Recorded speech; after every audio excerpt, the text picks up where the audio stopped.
Imagine stepping off the team bus for a World Cup match. Like, this is arguably the absolute pinnacle of global working-class sporting culture. Right. Uh, Totally. You expect total focus. Exactly. You expect them gripping a standard-issue duffel bag or, lacing up their boots in quiet concentration. But instead, you are walking down the stadium tunnel carrying a $30,000 Hermes Birkin bag, Ooh, yeah. dressed in a custom high-fashion tracksuit, and you're basically treating the concrete floor of the stadium like it's a runway at Paris Fashion Week. And, well, that is exactly what happened this week. Welcome to Sport Updates 2.0. It's wild. It completely shatters the traditional image of what a footballer is supposed to be. It really does.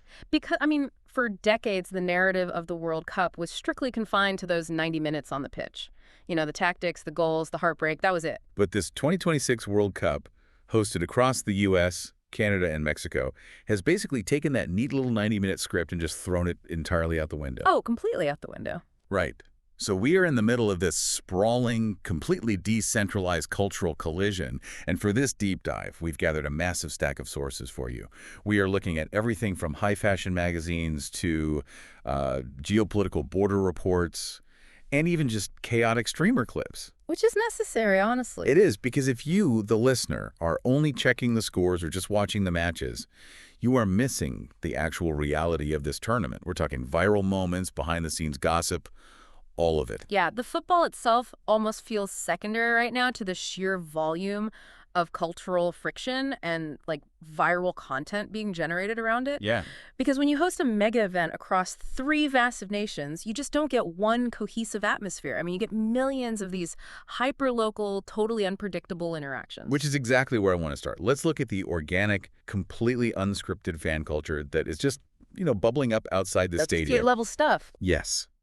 Because there is no single centralized fan fest that can actually contain everyone, right? So fans are just bleeding out into everyday North American culture, and it is producing some incredible culture shock. You've likely already seen the clips on your feed. I'm talking about the Mexican fans with Merlin the duck. Oh my goodness, Merlin. Yes. It's everywhere. It is. So Merlin is this 2-year-old duck from Mexico City.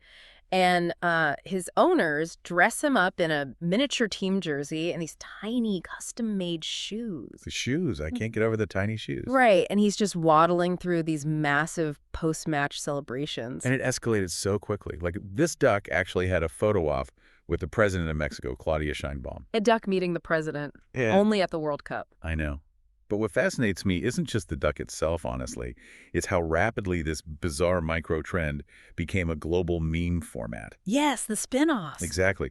Within days, we saw the messy duck emerging in Argentina colors. And then, Scotland's tartan army is parading around with their own duck, Donnie the duck. Right. Which I think really highlights a fundamental shift in how fans experience these events now.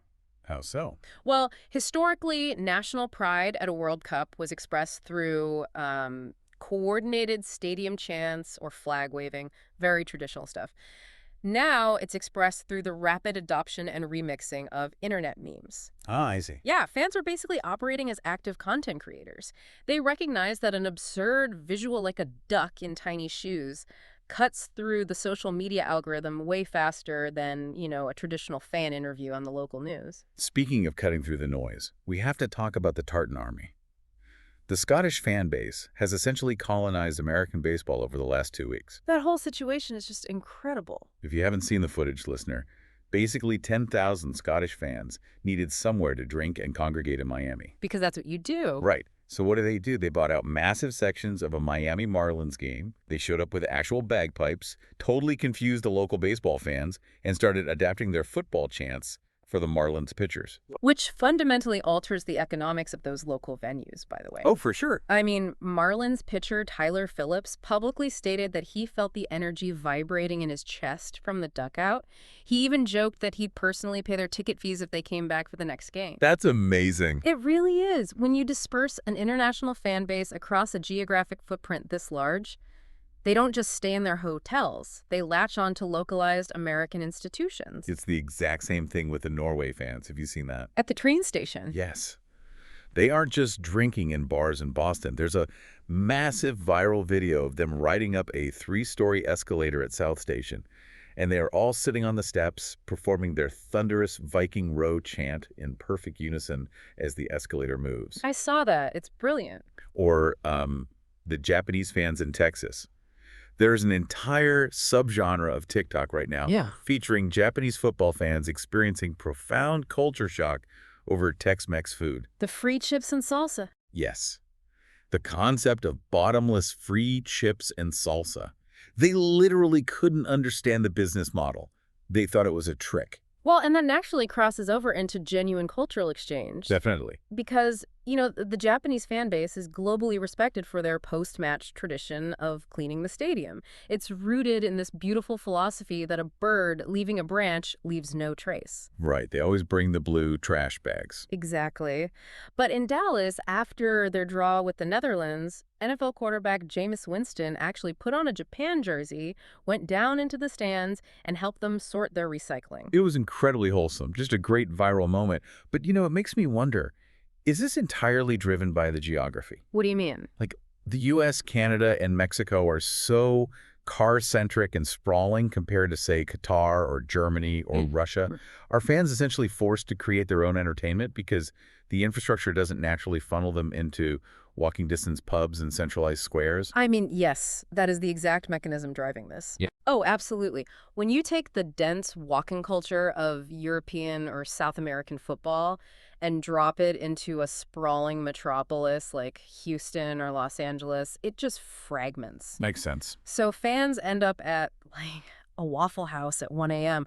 Look at the German influencer Freddie. Have you seen his videos? The one at the gas station? Yes. He went massively viral just by filming himself eating hash browns and visiting a Buc-ee's gas station. Yeah. The tournament is basically just the backdrop at this point. The collision of global football intensity with mundane Americana, that is the actual content. But, the players are watching all of this unfold on their phones, too. And this is where the dynamic flips from, organic fan content to highly manufactured, curated virality. Oh, the players know exactly what they're doing. For sure. If you've been watching the pitch, you've probably noticed that practically everyone, Ronaldo, Mbappe, Bellingham, they are all wearing shockingly bright pink boots. It's a complete neon takeover. Nike, Puma, Adidas, they are all in on it. And it gets weirder because players like Neymar, Memphis Depay, and Cody Gakpo are intentionally wearing mismatched boots. Yeah, it's the two different colors. Right. A pink and blue shoe on the left foot and a pink and orange shoe on the right. So my question is, why? Does a mismatched neon shoe actually do anything for their performance, or is this just pure vanity? It is neither, really. It is a highly calculated hack of broadcast economics. Well, a hack. Yeah, think about how you watch a match. The camera is pulled incredibly far back, right? You are looking at a giant sea of green grass and 22 tiny, fast-moving figures. Okay, true. So for a brand that is paying a player $50 million for an endorsement, traditional black or white boots simply blend into the noise. Mismatched neon cuts through the visual clutter. Oh, wow. I never thought about that. Yeah, when Gakpo scores, even in a wide-angle replay on a tiny smartphone screen, you instantly recognize the footwear. It breaks the visual uniformity. And that desire to break uniformity definitely extends to the tunnel walks. I mean, we mentioned the Birkin bags at the top of the deep dive. The French national team. Yes, they basically turned their arrival into a high-fashion editorial. You had Aurélien Tchouameni lugging an Hermès Haut de Courroie, Ryan Cherki with a Birkin, Manu Kone with Goyard. Even Norway's Erling Haaland showed up with a rare Birkin. What you are seeing there is the absolute peak of bloke core. Okay, let's break that term down for the listener because it gets thrown around a lot right now in the fashion gossip columns. So bloke core started as an internet aesthetic. It merges traditional 1990s British pub lad culture like wearing a vintage football jersey with baggy jeans, but elevating it with extreme high fashion. Like a $30,000 bag. Exactly. Modern footballers recognize that their earning potential is tied to their cultural relevance, not just their goal tally. Right. By carrying a handbag that traditionally signals elite, exclusive femininity, they're deliberately playing with gender norms and high fashion signaling. It captures the attention of Vogue, GQ, and fashion influencers who otherwise wouldn't cover a group stage football match. They're totally expanding their demographic. But the absolute zenith of this player-driven fashion has to be Team DR Congo. Oh, absolutely flawless. After a 52-year absence from the World Cup, they arrived in Houston and just broke the internet. They stepped off the plane wearing custom-tailored black suits, completely paneled in bold leopard print with silver leopard brooches pinned to the lapels. Designed by Alvin Jr. Mack. Yes. And it's brilliant because it isn't just a flashy logo flex like a designer bag.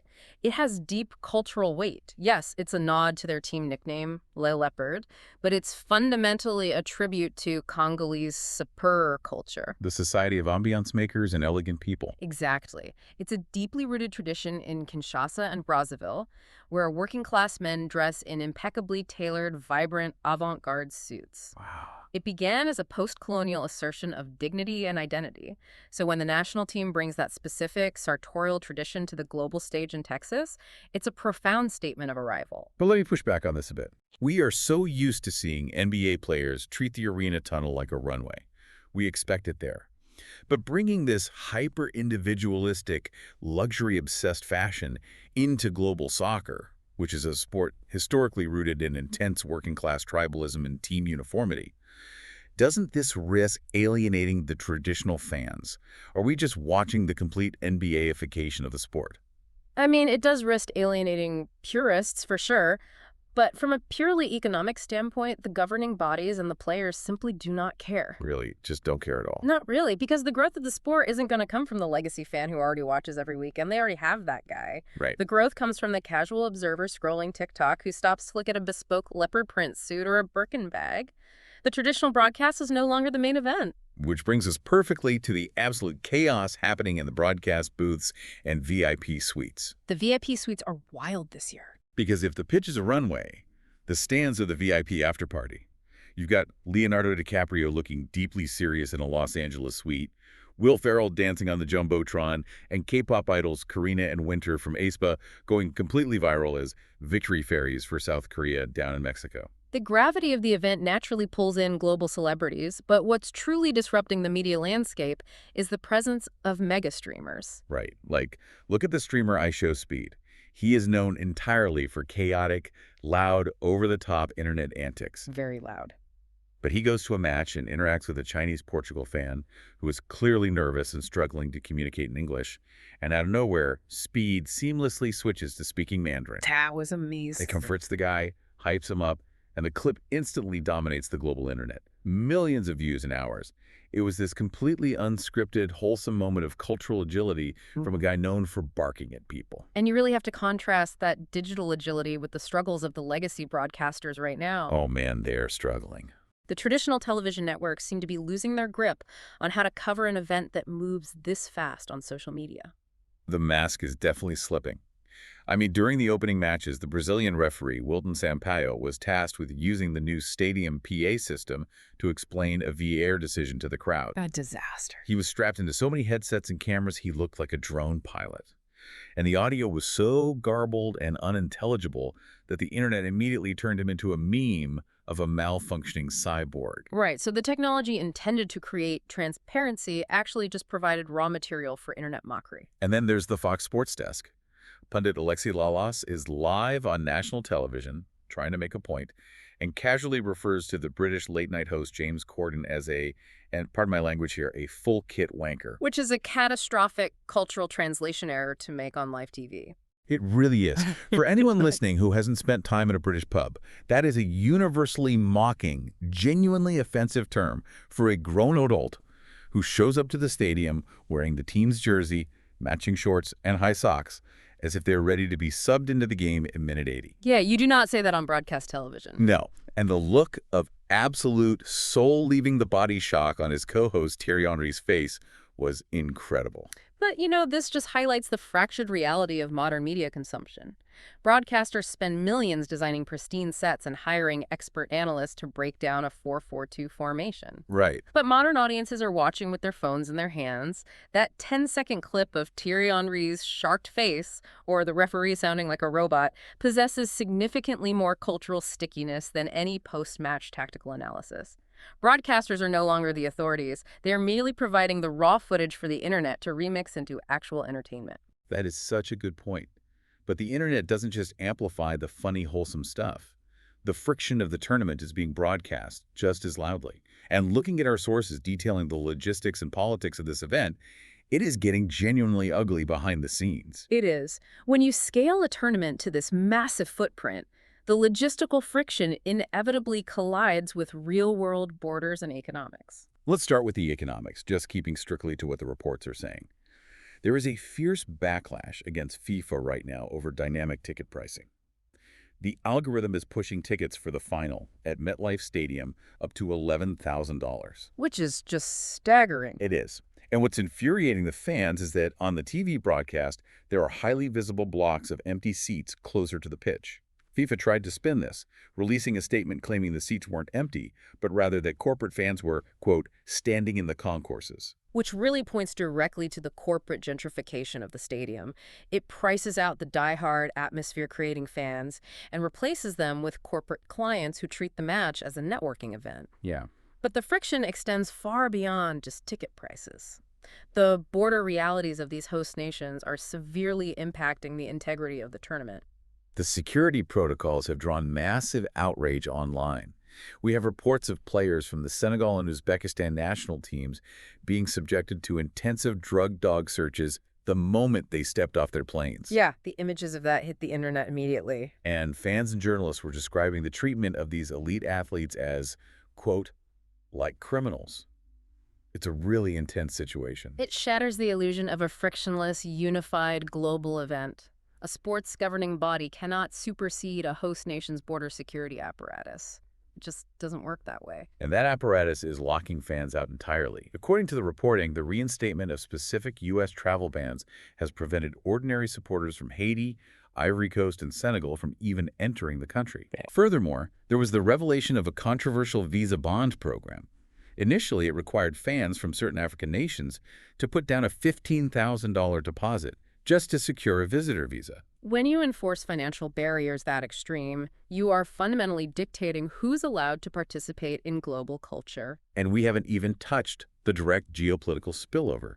According to our stack of sources, the deep political tensions between the U.S. and Iran forced Iran's training camp to be relocated from Arizona down to Tijuana, Mexico. Which is a huge logistical nightmare for a team. Exactly. Essential coaching staff were denied visas, and thousands of fan ticket allocations were revoked mere days before kickoff. Plus, there was the standoff in Seattle. A planned pride match between Egypt and Iran led to both nations formally objecting to the branding. They requested FIFA ban LGBT symbols from the stadium entirely, which, to be clear, FIFA ultimately rejected. These are the realities of international relations. The official slogan of the tournament is, "Football unites the world." But, that is a marketing ideal. Right. The logistical reality is that a football tournament is a mirror held up to a deeply fractured world. The protests, the visa denials, the diplomatic standoffs, they aren't interrupting the World Cup. They are an inherent feature of hosting an event of this magnitude in 2026. It kind of strips away the romance of it all, doesn't it, when you look at all these facts? Which brings us to one final, highly contested point in our sources, the climax of the tournament. Oh, yes. The final at MetLife Stadium is breaking one of the most sacred rules of the sport. The halftime show. Yeah. For the first time ever, the World Cup final will feature an 11-minute Super Bowl-style halftime performance, co-produced by Global Citizen, featuring Madonna, Shakira, and BTS. The lineup is massive. It is huge. But traditionalists are losing their minds over this. Broadcasters in the UK, like the BBC and ITV, are flat out refusing to air the performance. Yeah, they are citing it as the ultimate Americanization of global football. In their view, halftime is a sacrosanct 15-minute window strictly for player recovery and tactical adjustments. Right, you go to the locker room, you talk strategy. Exactly. Turning it into a massive pop concert disrupts the physiological and psychological flow of a championship match. But the organizers clearly look at the Super Bowl and see an event where 40% of the audience tunes in just for the halftime show and the commercials. They want that demographic. Exactly. It forces a collision between the global entertainment spectacle and the sanctity of sporting tradition. Which leaves you, listening to this right now, with something really fascinating to ponder as the rest of this tournament plays out. Think about everything we've unpacked today in this deep dive. There's a lot. There is. The ducks in tiny shoes, the luxury Birkin bags on the pitch, the streamer drama, the brutal geopolitical border friction, and now a massive halftime pop concert. If all of this external chaos is what's truly driving the global conversation, Will the traditional 90-minute tactical match eventually become the least important part of a World Cup? It's a fundamental shift in the attention economy. We might actually be watching the sport itself become mere background music for a much larger cultural festival. A festival where the fashion, the memes, and the politics take center stage. Thank you so much for joining us as we try to make sense of this glorious, overwhelming chaos. We deeply appreciate you taking the time to listen to Sport Updales 2.0. So the next time you sit down to watch a match, keep an eye on the sidelines, the shoes, and the stands, because that's where the real story is happening. Take care, everyone.